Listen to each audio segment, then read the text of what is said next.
Untuk pertanyaan nomor 1, sebutkan 3 contoh pedagang perantara yang keberadaannya itu ada sekitar lingkungan kamu.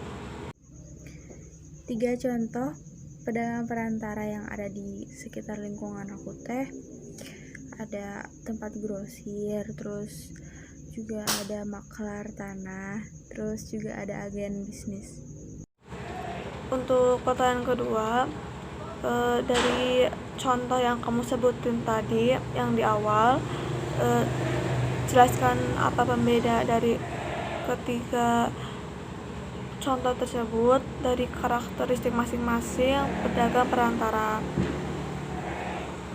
Perbedaannya yaitu kalau misalnya grosir biasanya pembelinya tuh penjual eceran gitu, jadi kayak beli di situ buat dijual lagi. Terus kedua, menjual barang si grosir tuh menjual barang dengan jumlah yang banyak. Terus juga biasanya penjualnya barang-barangnya tuh harganya tuh lebih murah lebih murah dari yang lain gitu, kayak harganya miring gitu.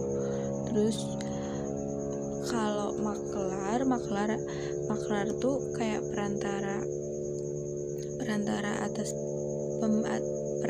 pembeli dan penjual, yang kayak biasanya pembelinya tuh kayak pengen minta bantuan untuk cariin tanah, atau si penjualnya minta bantuan untuk menjual tanah atau rumahnya gitu. Terus biasanya orang yang meminta bantuan maklar untuk mencarikan tanah tuh untuk dirinya sendiri, nggak buat dijual lagi gitu. Terus kalau agen tidak selalu berbentuk badan usaha atau memiliki izin badan usaha. Terus sistem pembelian barang atau jasa dapat dilakukan dengan cara beli putus atau sistem komisi.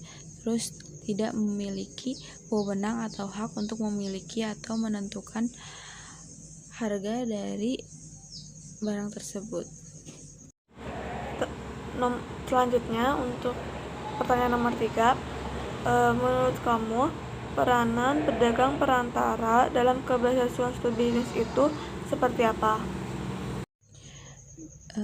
Peranannya yaitu dengan mempermudah pertemuan antara kepentingan produsen dan keinginan konsumen, maka perdagangan perantara memperbaiki nilai ekonomi. Pedagang perantara juga memungkinkan pelaku ekonomi melakukan spesialisasi kegiatan. Produsen seperti petani dan peternak akan berkonsentrasi mempelajari bagaimana cara bertani atau berternak yang baik. Spesialisasi meningkatkan keahlian dan produktivitas produsen sehingga biaya produksi menjadi lebih murah. Keberadaan pedagang perantara membuat produsen yang tidak perlu mempelajari bagaimana mendistribusikan barang. Pertanyaan nomor 4, ini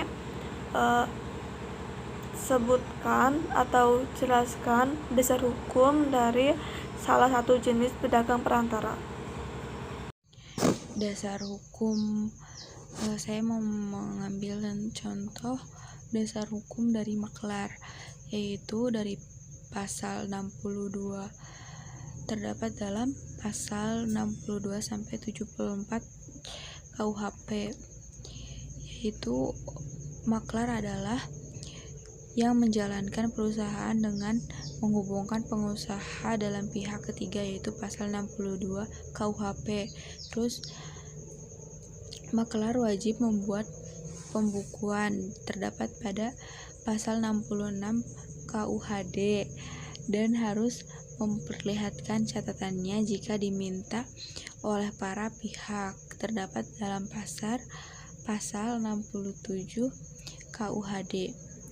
Catatan tersebut dapat dijadikan alat bukti jika terjadi sengketa antara para pihak, terdapat dalam pasal 68 KUHD.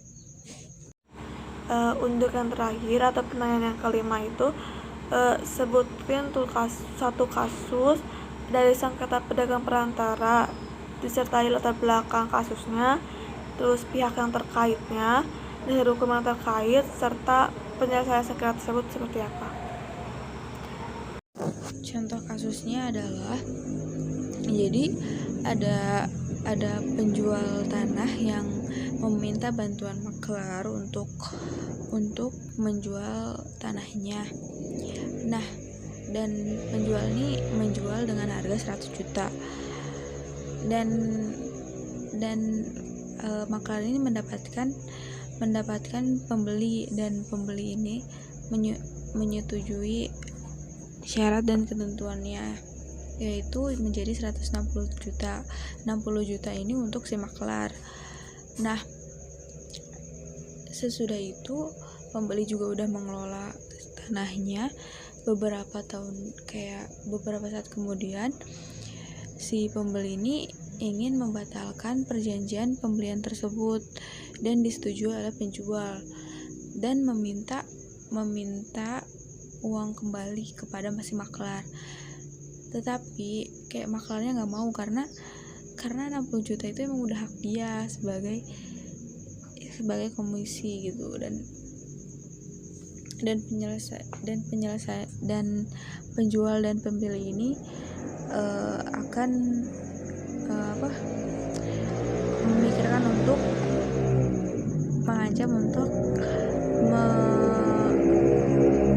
menuntut si maklar. Di dalam kasus ini dengan jelas kayak penjual sama pembelinya tuh kayak udah setuju sama perjanjian tersebut. Jadi kayak emang 160 juta itu udah hak paten gitu. Jadi kayak si 100 juta untuk pembeli dan 60 juta untuk komisi gitu. Jadi kayak yang 60 juta nggak bisa diganggu-gugat dan nggak bisa diambil oleh si penjual, walaupun kayak menuntut pun kayak bakalan diajukan ke hakim pun bakalan tetap si penjual dan pembeli ini akan kalah, karena sesuai dengan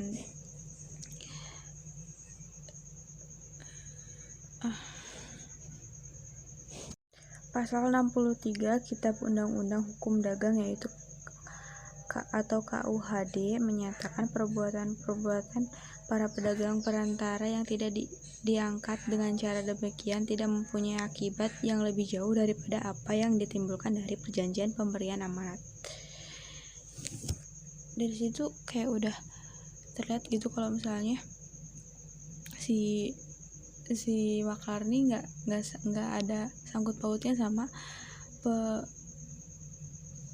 pembatalan perjanjian tersebut.